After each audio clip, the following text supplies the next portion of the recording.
Dan sesungguhnya Dialah Allah yang memberikan kekayaan dan kecukupan. Al-Quran Surat An-Najm ayat 48. Al-Kisah. Pada zaman dahulu kala, ada sebuah hutan yang sangat rindang. Tanahnya sangatlah subur sehingga banyak tumbuhan yang tumbuh dengan baik dan lebat. Saking lebatnya, hutan ini menghasilkan banyak sekali makanan dari pepohonan berbuah. Tak heran bila hewan-hewan tinggal dengan nyaman di hutan itu. Ada rusa, beruang, harimau, monyet, kelinci, dan lain-lain. Semua penghuni hutan menjalin hubungan yang harmonis. Mereka saling berbagi dan mengerti, sehingga tak ada perselisihan dan hutan pun senantiasa damai serta terbuka untuk pendatang baru.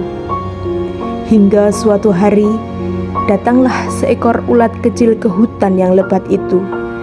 Kedatangannya menjadi buah perbincangan pada penghuni hutan lainnya.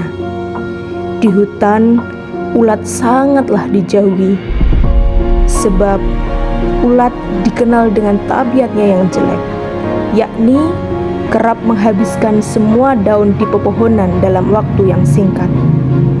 Karena itu, kedatangan si ulat dianggap sebagai ancaman. Para penghuni hutan lainnya pun menyambut dengan tidak enak. Sebagai pendatang baru, ulat kecil ini berusaha membaur dan akrab dengan para penghuni. Sosok pertama yang ia temui adalah pohon apel. Wahai sang pohon apel, bolehkah aku tinggal di dahanmu yang rindang ini? Kamu tidak boleh tinggal di dahanku. Nanti dahanku habis kau makan. Buahku juga akan membusuk karena kau makan. Sebaiknya carilah pohon lain yang mau kau tinggali. Aku berjanji hanya akan makan sedikit demi sedikit. Aku mohon, izinkan diriku tinggal di dahanmu. Tetap saja diriku juga bisa menerimamu. Pergilah. Ia lalu pergi, meninggalkan pohon apel dengan wajah yang sedih dan kecewa. Dirinya tak berani membantang ucapan pohon itu. Si ulat terus berjalan untuk mencari pohon yang sudi menerimanya. Kemudian, ulat melihat sebuah pohon mangga yang daunnya teramat lebat. Meski takut ditolak, ia perlahan-lahan mendekati pohon mangga. Wahai pohon mangga, bolehkah aku singgah di dahanmu yang rindang? Tentu saja tidak boleh.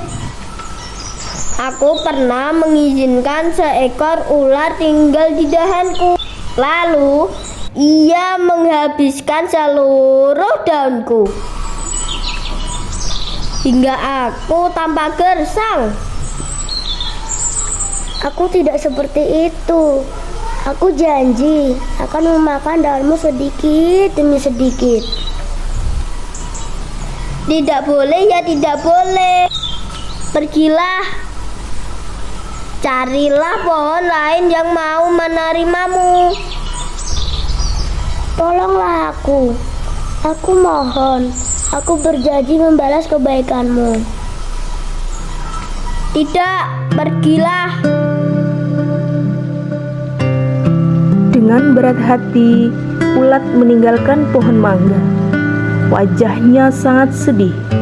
Sudah 2 pohon menolaknya. Sekarang, ia bingung harus kemana lagi untuk mencari tempat tinggal. Siapa bilang para penghuni di sini ramah dan baik hati? Buktinya mereka menolakku dan menyambutku dengan tidak baik. Ia terus berjalan tanpa memedulikan sekitarnya. Dia teramat sedih meratapi nasibnya yang tak punya tempat tinggal. Tanpa disadari, ulat kecil sudah berjalan cukup jauh hingga keluar dari area hutan itu. Tak berserang lama, ia lalu sampai di sebuah padang rumput yang luas. Di dalamnya terdapat banyak sekali tanaman berbunga. Pemandangan cantik dari bunga-bunga itu tak mampu membuat ulat tersenyum.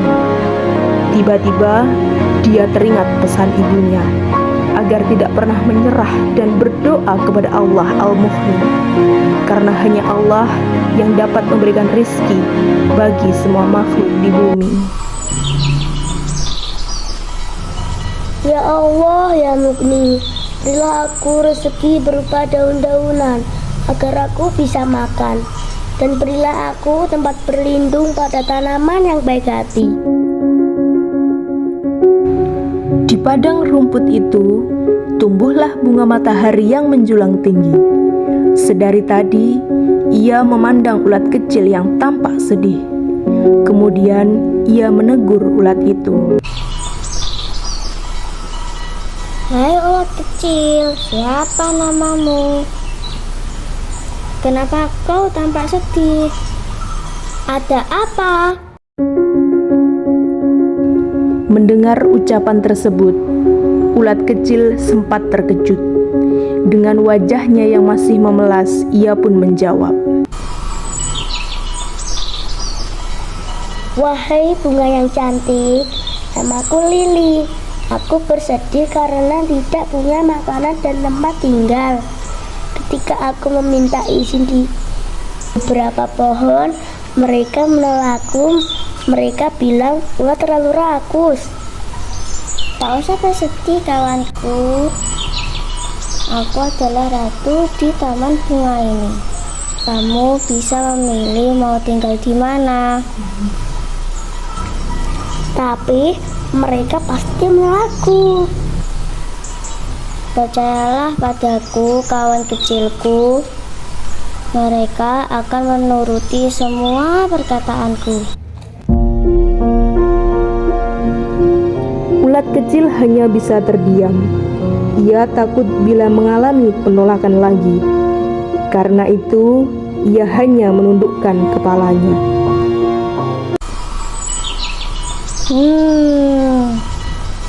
Bagaimana kalau kamu tinggal di dahanku saja? Kau bisa memakan daun-daunku. Benarkah?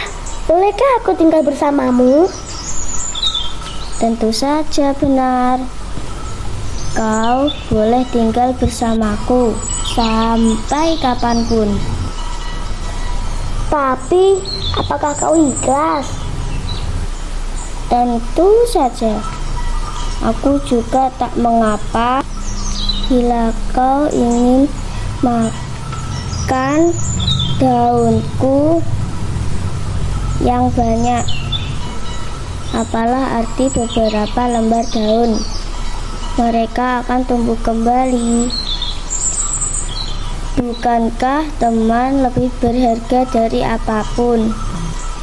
Terima kasih bunga matahari. Aku sangat bahagia karena kini akhirnya aku punya tempat tinggal. Mendengar kalimat itu, wajah ulat kecil sontak berubah menjadi cerah. Ia merasa bahagia. Allah telah mendengar dan mengabulkan doanya. Dia tidak hanya menemukan tempat tinggal dan makanan, dia juga memiliki sahabat baru. Ia sangat bersyukur kepada Allah. Sejak saat itu, mereka selalu bersama sepanjang hari. Mereka melaluinya dengan bermain bersama, bersuka cita, bercanda, saling bercerita, dan tertawa. Lalu, tiba-tiba pada suatu pagi yang cerah, Wahai sahabatku, ini adalah hari terakhirku bisa bermain dan bercanda denganmu. Memang mengapa ulat kecil? Kau hendak pergi kemana? Apakah kau hendak meninggalkanku? Aku tidak akan meninggalkanmu, sahabatku. Mana mungkin aku meninggalkan sahabat yang baik sepertimu. Mulai besok aku akan berpuasa. Apa maksudmu? Berpuasa? Aku harus berpuasa dan mengurung diri di dalam kepompong agar bisa menjadi makhluk yang lebih baik, yang bisa memberi manfaat seperti dirimu, sahabatku. Saat ini pinjamkan aku selai daunmu untuk membuat rumah supaya aku bisa berpuasa dan tidur panjang. Baiklah sahabatku, apapun terbaik untukmu. Pilihlah daunku yang kau suka, apa saja. Terima kasih atas kebaikanmu selama ini. Sampai jumpa lagi, sahabatku. Si ulat kecil membungkus dirinya dalam kepompong. Sepanjang hari, bunga matahari mencoba melindungi sahabatnya dari panasnya matahari dan guyuran air hujan, juga menjaganya dari tiupan angin kencang. Sampai suatu hari, kepompong tersebut terbuka. Lalu muncullah makhluk cantik dengan sayap aneka warna. Bunga matahari pun terkejut. Siapakah dirimu? Mengapa bukan sahabatku yang keluar dari kepompong itu? Di mana sahabatku? Tenanglah, sahabatku. Akulah si ulat kecil, sahabatmu.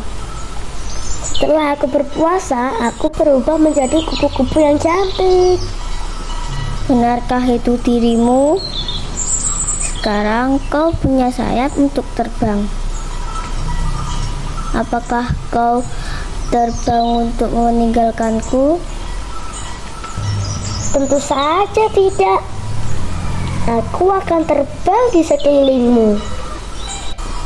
Aku tak akan pernah meninggalkanmu, sahabatku. Meski awalnya terkejut, bunga matahari merasa bahagia bisa bersama lagi dengan sahabatnya lagi. Rupanya, ulat punya kemampuan unik, yaitu bisa berubah menjadi kupu-kupu cantik.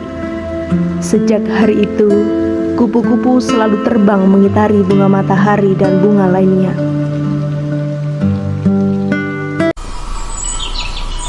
Kini saatnya aku untuk membalas kebaikanmu, sahabatku. Aku akan membantu penyerbukanmu dan bunga-bunga lain sehingga jumlah kalian akan semakin banyak.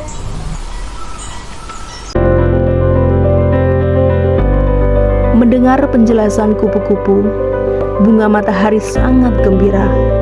Ternyata Allah menganugerahkan kemampuan istimewa kepada ulat untuk berubah menjadi kupu-kupu.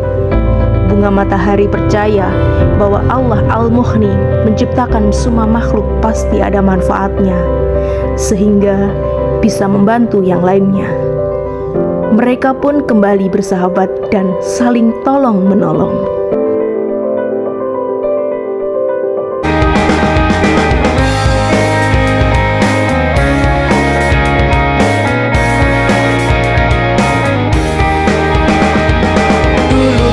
Sahabat